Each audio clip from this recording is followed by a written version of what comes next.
never, ever come on Instagram and do a live. And I don't really have I did put a topic up there, but I don't know if it's actually what we're going to talk about.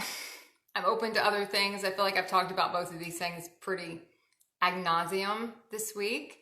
I also did a stream on it. So I do normally stream on Twitch, which is a little bit easier to navigate than this was for me, because I'm not exactly, what do I want to say? I'm not exactly media savvy. This is not my strong suit. So anywho, okay. So we are just gonna kind of pop through and see how it goes. I have noticed a couple things this week that I'm going to bring up because I am going to put this on my story. I don't know how long it's going to be though. This is the test run, and I remember the first time I did this on Twitch, I was using some different softwares to see which one I liked. And the first one I did literally put test, what was it, like testing or something in the whole audio. I couldn't hear it, but when you played it back, that's all it said, was testing. And I'm like, you gotta be fucking kidding me. Through the whole entire thing. So anyway, I do go under Art of Intuition on here, but my name is Annette. So I do courses, we talk about ascension, we talk about consciousness, we talk about expanding our consciousness, we talk about soul embodiment, we talk about shifting realities and how we do it all from within. That is what we talk about constantly while we're on here. So I'm open to pretty much any subject because everything can be tied back to consciousness, and there are respectful things that pretty much talk about anything and everything. So we're gonna kind of see what comes up today. But I do want to touch on soul contracts again. I actually am going to post a video on that. But there's one thing about soul contracts, and just a couple things when anyone watches me to notice that I do. I tend to look up, down, and all around, and people always wonder what I'm looking at when I do that. When you're doing that, you're reading the field. So I read like my field and information in my field. So I look up, I look over, I look to the side, I look all over. That's just what I do. So just be aware you're going to see my eyeballs go every which way. Or another thing, and you might do this too. In the beginning, I would tilt my head, and I would be talking to someone, or I'd be doing some type of energetic reading, which I used to do years ago, and I would just tilt my head one way or the other. I continuously tilt my head. I couldn't figure out why I was doing it. I'm like, why am I tilting my head? That's so odd that I would tilt my head one way or the other. It took me a while to realize that I was actually tilting my head because I'm trying to, like, imagine your head is like an antenna and you're just trying to tune into the frequency. So you're just trying to tune into the frequency of what someone is saying. Now, what someone is saying is normally not what they are energetically saying. It's kind of like when you've ever talked to someone and you're like, oh, wow, they're lying. Even though their words are saying one thing, they're saying something else, and on some level you register that. It's very much similar. So if you notice your head starts tilting when you talk to someone a lot, and you might notice it more with one person over another person, it just means that you are picking up on something they're not saying. You know, you're picking up on something that they are not super clear on, in a sense of, and they might not realize that how visible everything is. And that's what a lot of us don't realize in the beginning, is how visible we all are. Everyone thinks that if they don't say it out loud, well, I don't really mean everybody, but there's a lot of people, if you're really in your human consciousness, you're going to think if you don't say it out loud, no one's going to know what I think. But it's quite contrary to that. Everyone knows exactly what you think all the time. They're just registered in a very unconscious way. And when they register it in an unconscious way, somewhere they're noting it, but they might not realize it consciously. They might, it might come to their forefront maybe in a dream where you're doing something opposite of what you just said. That might be how they register it, or they might not register it at all on a conscious level. But everyone can pick up on what you're saying. The more conscious you are, the more you're going to read consciously what people are saying. So we get into like reading minds, and that can kind of freak people out a little bit, but we all do that naturally anyway. But you're really not reading the mind, you're just reading the field. And every time you read the field, you are sort of picking up on what people are saying. You're sort of picking up on what they're saying energetically, because what people say with words, it doesn't really mean anything. It's the biggest waste of communication time ever, because normally they're not going to say what they really think. And they might not even know what they really think. But energetically, they can't stop the blast horn from going off. They can't stop saying it. It's like watching someone talk incessantly and they can't stop talking. It's the same thing what you're going to be doing energetically all the time. You're constantly talking. You're constantly giving out information. You're constantly telling everyone how you feel about everything. You're constantly doing that. And that's not something that you only do once or you only do, every once in a while. You're constantly transmitting information. You're constantly doing it. So we always want to be conscious of what we're transmitting. What exactly are we doing when we do that? What are we actually putting out there? Because if we're not conscious of what we're putting out there, then we just put out anything. And when we were very unconscious and in our human programming, we didn't realize what we were really putting out. We didn't really realize how much of what we were putting out, right? We never really got that. It just didn't, it didn't quite register with us on what we were doing. So that's why some situations never kind of turn out the way your human wanted them to, that they turned out better the other way. Wouldn't you figure when I come on, I'm going to start coughing? Give me a minute. Holy, okay. And another way to look at that is anytime you're next to a person, you're energetically exchanging information. You don't really have to say anything. It makes people feel better when you say something. It makes people feel,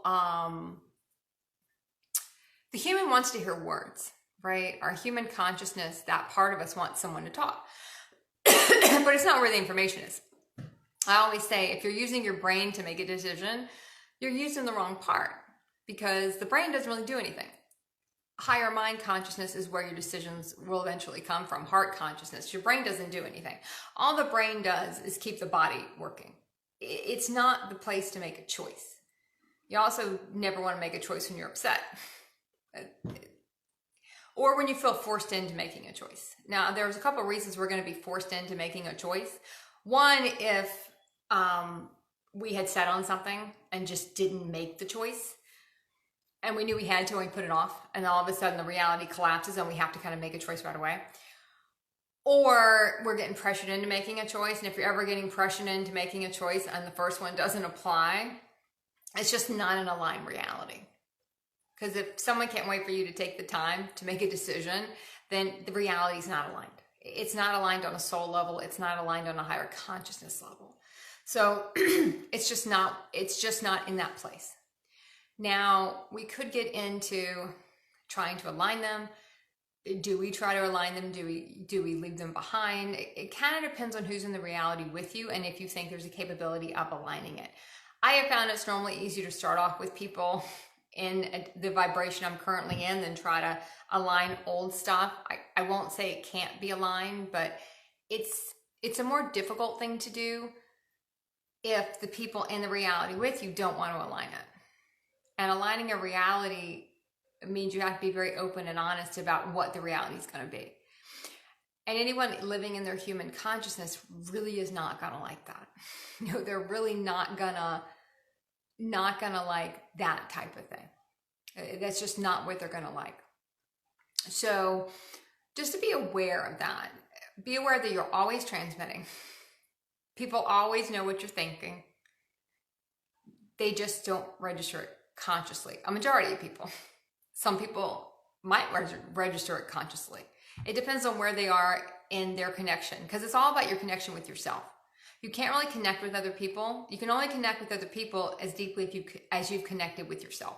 That's why you're going to find there are certain relationships you've had, and not just romantic relationships, where you feel like you've connected more with people because they're in a deeper connection with themselves and you're in a deeper connection with yourself. And that's why you feel a deeper connection. Whereas earlier on, or sometimes you might meet people and you say, oh, I just don't feel that connection. There are some people that carry the same energy signatures we carry, so we have more of a pull to those people. You kind of get into that when you get into, like, everyone's a soulmate, everyone's a twin flame. There's never a time when there's just one or the other. There's always Everyone technically is. But usually people kind of romanticize soulmates. They really romanticize the hell out of twin flames, even though technically everybody is. They really want to make that a Cinderella story. And it's pretty far from a Cinderella story. Most of those can be like a horror story for our human, in a sense, because it really doesn't get you to where you want to get to. But in the beginning, it has a very romantic spin on it, you know. And I talked a little bit of this when I talked about soul contracts, and I don't think I've actually put that video up. I'll probably put it up this weekend at some point, where we talked about soul contracts. And I think I got a little bit into twin flames. Maybe I didn't. I'm happy to do a video on that if anybody wants to hear it. But it's not a, oh, hey, Cynthia. This is a lot different than what I'm used to. I have never, the camera angle's a little wonky to me, but I guess I'll get used to it. I was going to talk a little bit about twin flames, and unless you want to talk about something else, I'm more than happy to talk about something else, because I've kind of talked about soul. I do want to make a point about soul contracts, though.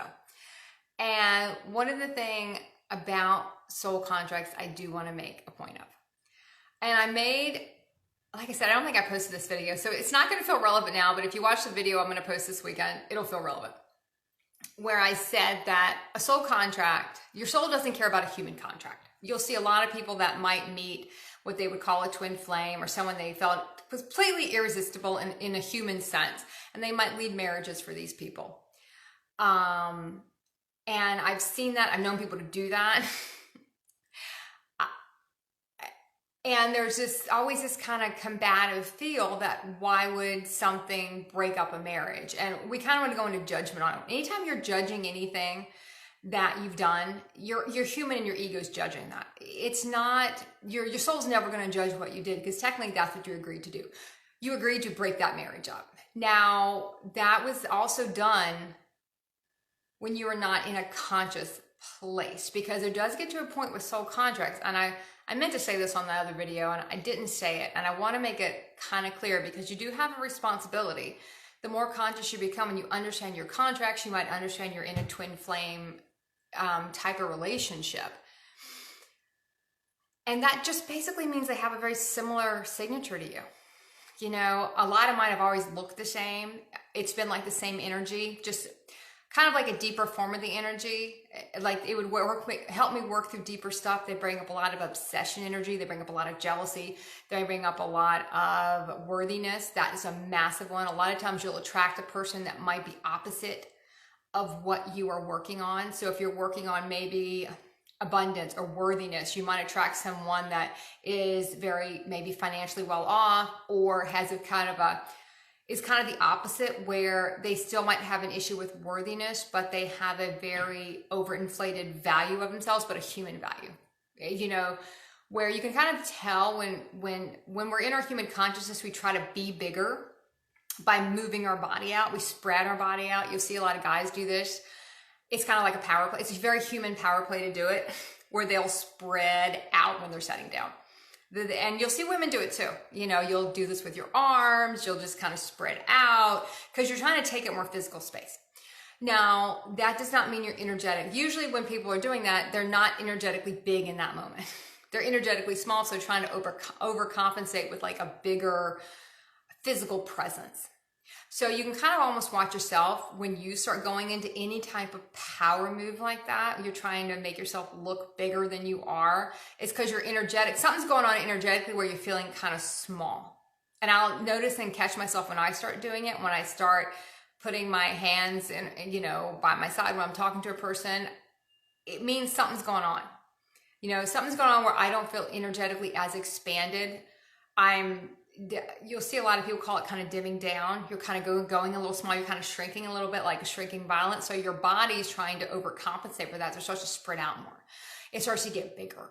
And it's not even though it looks like, you know, a very comfortable feeling, it's not a very comfortable feeling. When you notice the signs, like when you're in your human consciousness, you don't notice what you're doing. It's kind of like when you're transmitting everything out. Everything is visible. People can read it all. They just read it unconsciously. Everyone can read everything you're saying, right? They're always reading it. They're always listening.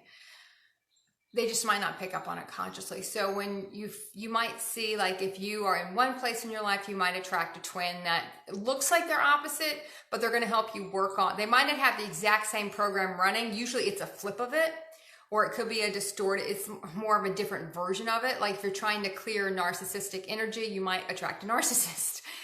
If you always feel like you're catering to people, you might find someone that's going to make you cater to them more. It's going to be kind of a flip in some way, but you might notice they all kind of look similar. All of mine really look similar. They were tall, they were younger. They all just looked kind of the same.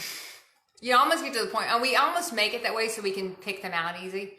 So we don't have to really put a lot of thinking into it. So we all put them in the same package. That's where you get that old saying, everyone has like a type. And in a sense, that's true, because you package them the same.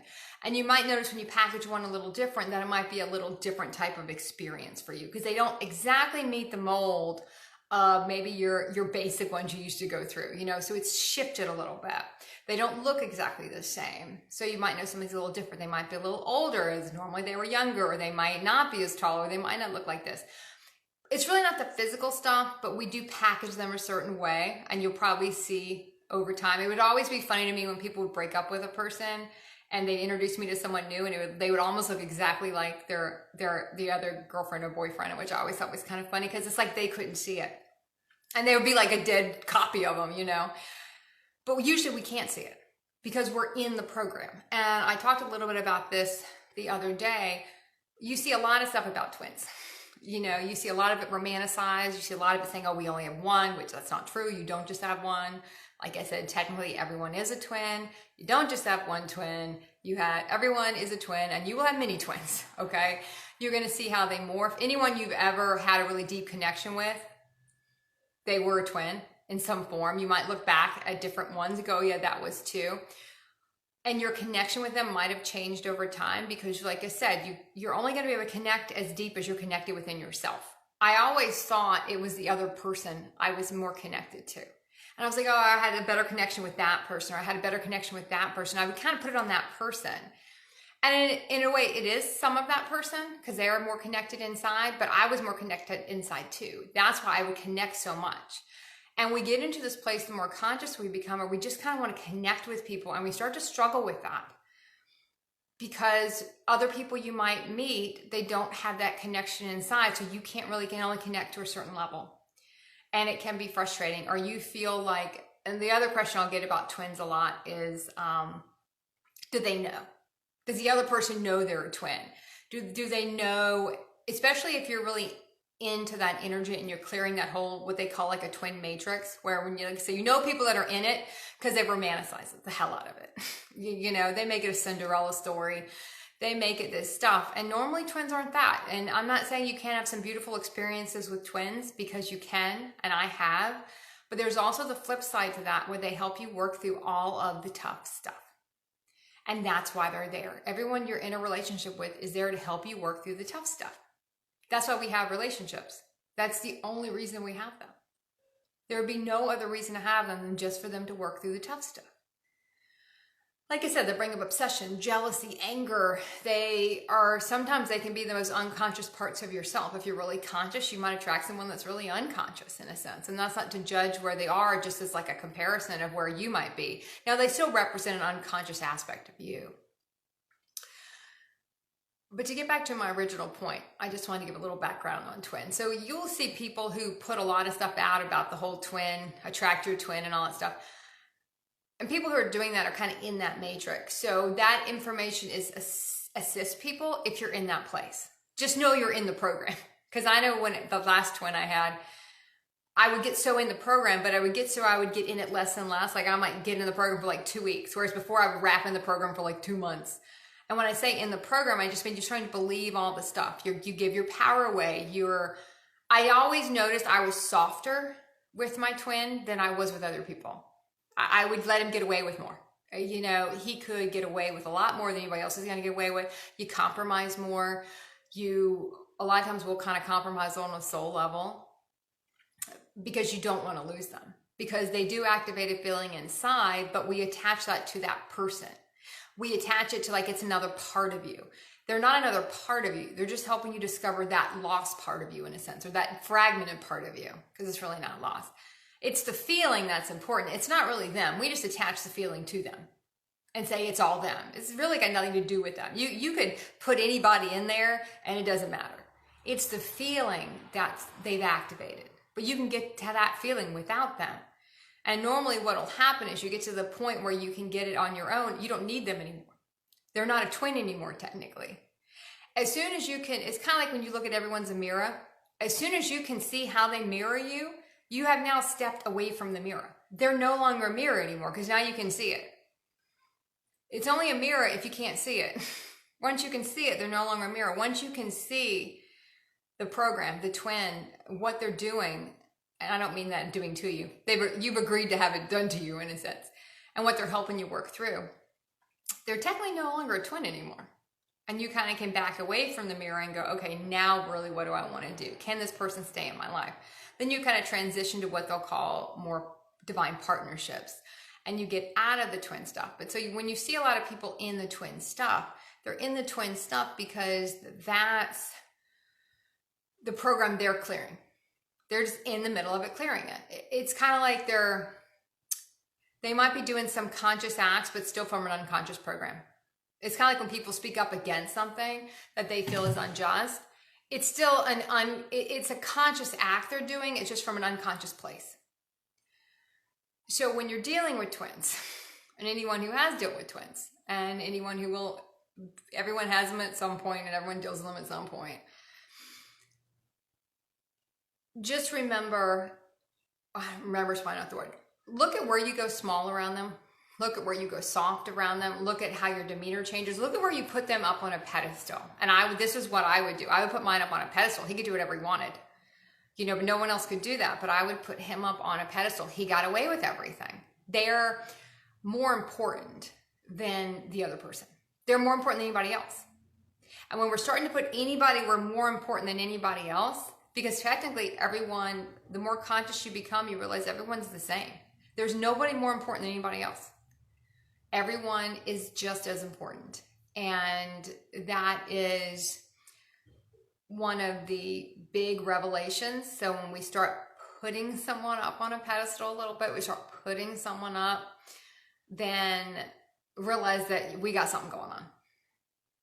And sometimes it might take us a while to work through that. They can be physically out of our life for years, and we still might energetically have a lot going on with them. We still might energetically have a lot of stuff we got to do to kind of clear more stuff around them. So when you're dealing with twins, and like I said, I've known people who've left marriages for twins, even though technically their wife or husband was a twin too. The more conscious you become, the more you know what you're doing. We technically can't enter into a reality that hurts a person. So this is going to feel a little contradictory than what I said in my soul contract video. I'll probably post, I think, this weekend, where I said your soul doesn't give a shit about a human contract. Marriage is a human contract. It does not care. Okay? It just doesn't care. It's not something that it looks at, and it's of no consequence to it. Twins, in a sense, the law of assumptions, the law of attraction, those are cosmic laws. They trump human laws. That's why when you get into judging what people have done, judging what you have done, you're doing that from a very human place. And we don't want to do that, because when we're not conscious of what we're doing, we're technically just playing out roles in a play we already assigned ourselves, right? We can't be responsible. We're not technically responsible in a sense. But once you become conscious, you can forgive if you want to play the forgiveness game. And that's a game that you do one time. And if you have to keep overly repeating forgiving someone or forgiving yourself, you didn't do it the first time. You have to do it one time. And if you find yourself still doing it, then you've got something else going on, because it shouldn't be like a constant thing when you have to work on, I'm going to forgive that person, because everything we do agree to, all the contracts we agree to, even the big things we see in the world that look so, to our human, they're so appalling and so tragic. And I have so many people ask, why does it have to be, why does it have to happen like that? Why does it have to be so rough? Why does it have to be so tough? For our humans, because that's what gets our attention. If everyone was conscious on this planet and we didn't need these types of activations to move collectives forwards, to move the collectives forward, this shit wouldn't happen. It would have no reason to happen.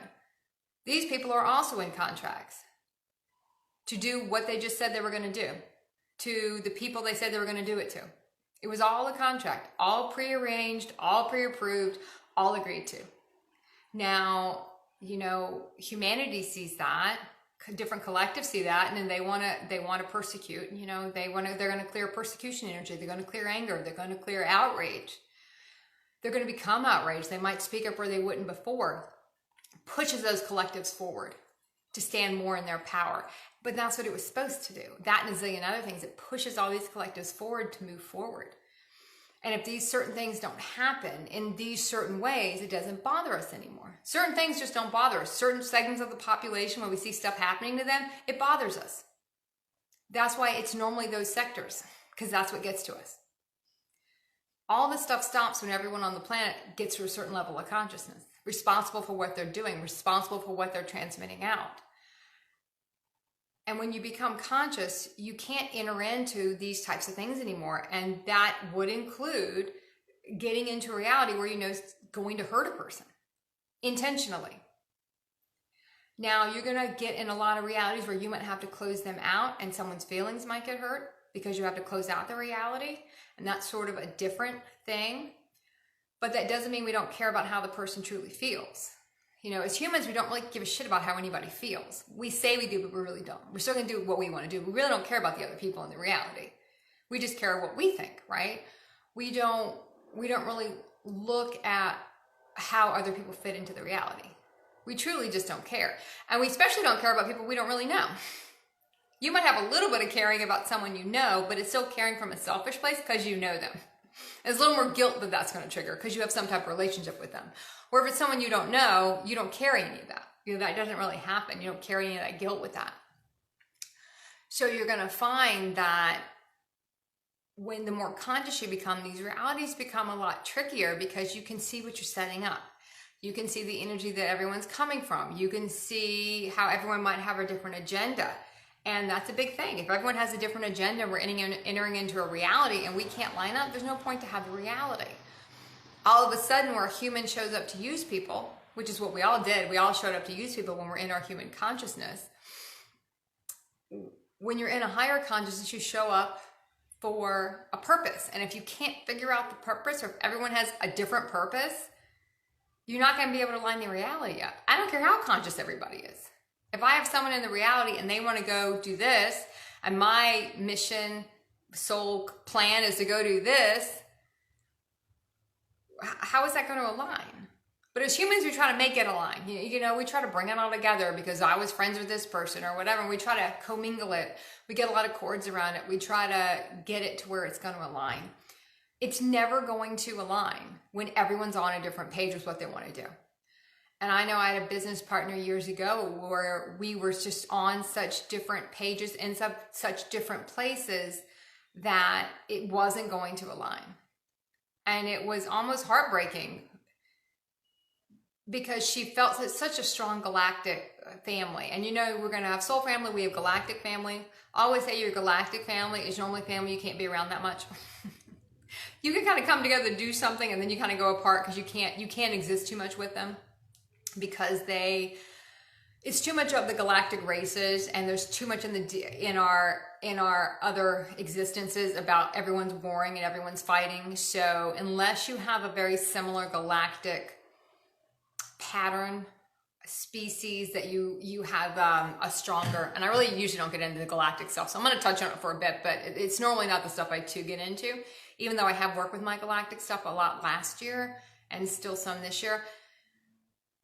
One trick I've learned about galactics, it's a great power move when you just want to cut cords with something, because galactic, that energy does not have any love for humanity. It doesn't have it. That's why you have to do both. You know, you have to do the galactic journey and go up and embodying galactic races and that energy, and you have to also do the soul journey, which is the deep inside inner work that nobody really wants to do, because it's really, that is not for the faint of heart. That can be a long ride. So people go galactic first, people go soul first. I went soul first, then I went galactic. And usually you're dipping into both, but there's usually a main one you start with.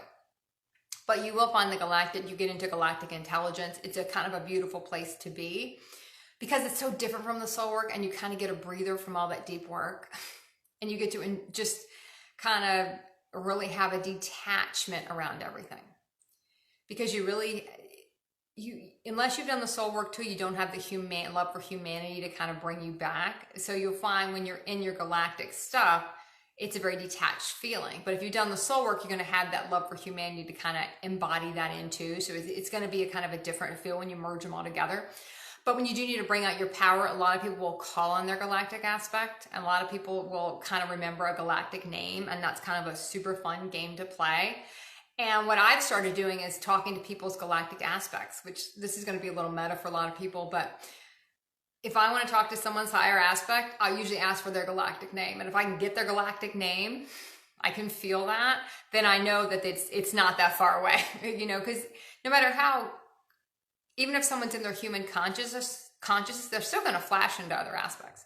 You're still going to see them go into a more angelic aspect, and then there'll be a galactic aspect, there'll be an Assyrian aspect, there'll be an Andromedan aspect. You'll start to see them do all these things and go back to their human aspect. It's just they might not be able to hold those aspects.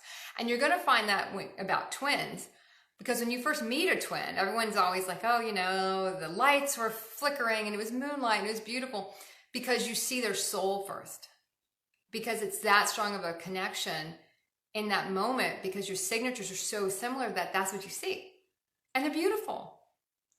And you see them again, maybe 2 or 3 times, and every time it's beautiful. And then normally it starts to go downhill after that, because they can't hold that aspect forever, because it's not their main aspect.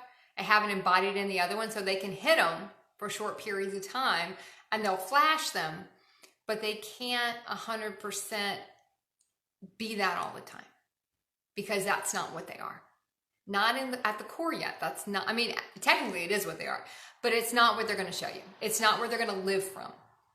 So what you're going to find, you're going to see is a lot of people that you might have felt the first 3 or 4 times you met them, it was amazing. And then all of a sudden now you're, air quote, you're going to be stuck with a twin flame that is now maddening and completely, maybe lives most of their life completely unconscious. And if you're in a different place, you've now entered hell, because you have such a strong connection to them, but their consciousness level and your consciousness level is so different, it's miserable. So then you have to kind of choose what you're going to do. And that's where we start to do the compromising. That's where we start to kind of look at, wait, maybe, I can make this work because, we're twins, and they activate this feeling no one else has activated, or it's been so long since I've had any of this stuff happen. So we start to kind of play around with that compromising energy. And when we're not conscious, it's kind of a different story, because if you're not conscious, you're technically not liable. And a lot of people are going to use it as kind of a get out of jail free card. Oh, I wasn't conscious, I didn't know. Once you become conscious, then it's a little different, because then you start to see the other people in the reality. And when I talked earlier about, a lot of people will leave marriages and make a lot of these choices, you get to a certain level in your consciousness where you have to look at everyone else in this reality. And you can't intentionally know people are being lied to.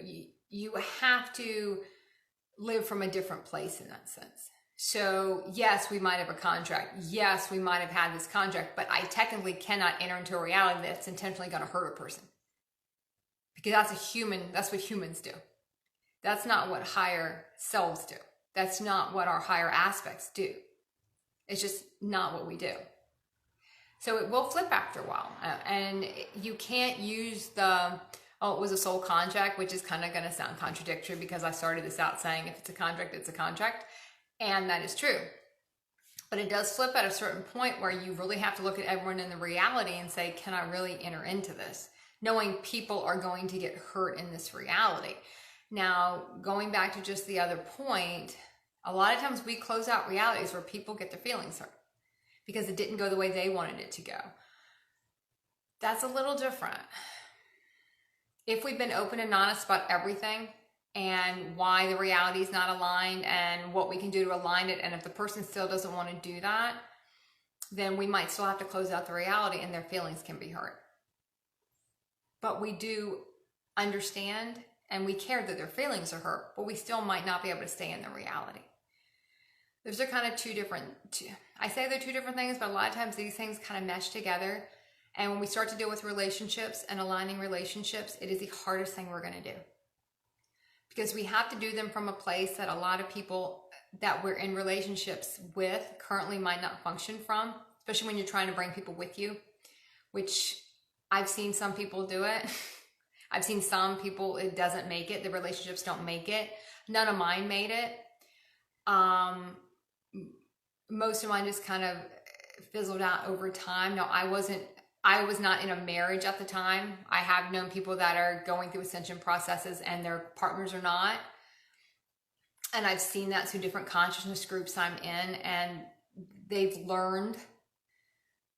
Because until we are able to exist with people who are not, when everyone is functioning from a different level of consciousness, that's what unity consciousness is. Can we deal with people that are not exactly like us?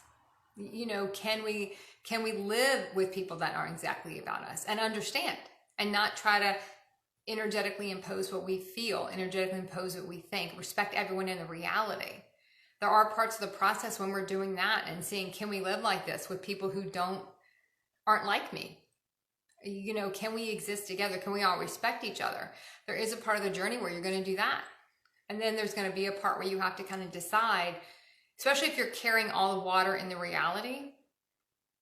And that kind of gets into the compromising, because you don't realize how much energy that takes until you stop doing it for a while. Or when you're trying to bring in other stuff and you're going to notice your energy, since we live in very vibrational existences, and your light body, your soul body is so different than your regular human carbon-based body, you don't have the energy to do as much stuff. There are sometimes when you're going to set up years at a time when you kind of have a lot of energy to do a lot of work, to get a lot of work out. So when you're in the other phases, you still have work out, so you still have money coming in. So a lot of us are in those phases, or maybe closing out those phases where they've done a lot of work or putting out a lot of work. Because there's going to be maybe years or two where you don't put out that much work. But you'll have enough out there where it will sustain you when you're in those other places. But the more you take on, you have to look at everyone in your reality and see, okay, can I continue to carry this much water? And we also have the way of looking at our twins, and really everyone in our reality, and say, oh, well, they're not capable of it. We just kind of like to throw that around because it makes us feel better. It makes us feel special. It makes us feel like we're, oh, they can't do it. They have higher aspects. They have an ascension journey like everybody else. It might not be their time to go on it yet. We all have different things that push us toward our ascension journey. Some people just might not be there yet. It doesn't mean they're never going to get there. At some point, everyone ascends, whether they choose to do it in this existence or do it in another one. That's the choice, right? But for especially people who are around very conscious people, I do tend to see a bit of because you are activating their field and they're activating yours, that normally those people will come in to a journey at some point, their ascension journey on, in this physical reality they're in. At some point, we kind of have that human thing going, that because when I was going through my harsher stuff, with my ascension process, and there are some parts in it that you're really clearing out a lot of your programming and they're really not pleasant. You're not pleasant to be around, and it's not the best part of the journey. And they were there. They supported us. They supported us emotionally. They supported us physically, whatever it was. And we kind of want to be there for them when they get into that tough stuff, right? Because in a way they were there for us, but normally it's not that linear. Sometimes there will be people you're supposed to be there for. They might not be the people that were there for you. You're all think about it like they're just paying it forward. Someone was there for you to get you to a place where at some point you'll be able to be there for another person. It might not be your job or your contract, in a sense, to be there for that exact person. But that's where our human has trouble, because we judge that. We judge the hell out of that because we want to be there for everybody. We don't want to feel like we left anybody behind, because it triggers a lot of guilt. It triggers that we weren't there, because we have that distortion of the Christ energy, that distortion of that we have to try to save and be there for everybody. And there's going to be parts in time when you're supposed to be there for people. And then there are parts and times when you can't be. And you kind of have to be okay with not being there for people. Especially if you don't have enough energy, light for yourself. I know when I put out a lot of work, and I don't have anyone who lives with me, right? So I live by myself. So I don't have another field in the house. Now, I have neighbors pretty close, and sometimes they can affect my field a little bit. But for the most part, there's nothing here to energetically disrupt me. You know, I have 2 cats, but they operate at a high energetic galactic level. You know, one because they're here, one because they came to me. And I have a lot of nature in the backyard. I put up a bird feeder to get the vibration of the home up. I keep the home very clean to keep the vibration up. I have Indars in the house. I have a lot of stuff in here to support my reality. But I will tell you, if I get up and I am putting out videos, I'm doing a live stream, I'm taking all that content, I'm repackaging it, repurposing it, whatever, putting it on all the channels. A lot of people think it's easy. And anyone who does this kind of stuff knows it's not easy. It takes a lot of work to get out a lot of stuff. And that's on a human level. Try to do it on a quantum level. When you're sleeping all night and you're working in your dream state, you can wake up and you might feel like, okay, for a while you're supposed to be out in the community, or then you're not supposed to be anymore. You're going to go through phases like that too, and you're supposed to be out. And then when you're not supposed to be out, because you're trying to do other stuff. The point was, I think this is the point I was trying to make. I will be exhausted if I have a couple days where I'm putting out a lot of stuff, where I just have to go out on the back porch and lay around, and maybe I'll just draw that day. And there's no one here to disrupt my field. And everyone in your field to some point disrupts your field, because no one spends at the same rate. So you got to spin twice as fast, because the higher consciousness person, their field rules the field. So you have, like, if I go out anywhere, that is now my field. And I have to spin and overcompensate everybody else in that field that's spinning at a different rate than I am. And in the beginning, until you can kind of calibrate fields a little bit, everyone in that field is spinning differently. So if I go out and I am around a lot of people in a busy place and I'm sitting there, I might be able to go 2, 3, 4 hours. And if I have to be there longer, I can get through it. I can get through it. But for a while, my body will start getting tired, because it's carrying the entire field of the place. So you find you might have times where you don't go out as much. And I know the last couple of years I haven't been out as much, but I now know I'm supposed to go back out again. So I have to kind of find the energy to do that too. Because you have these one-on-one talks with people, and a lot of times we'll kind of get into the virtual stuff for a while, but then there will be a time we have to go out and deal with people one-on-one, because you have to see if you can deal with people one-on-one.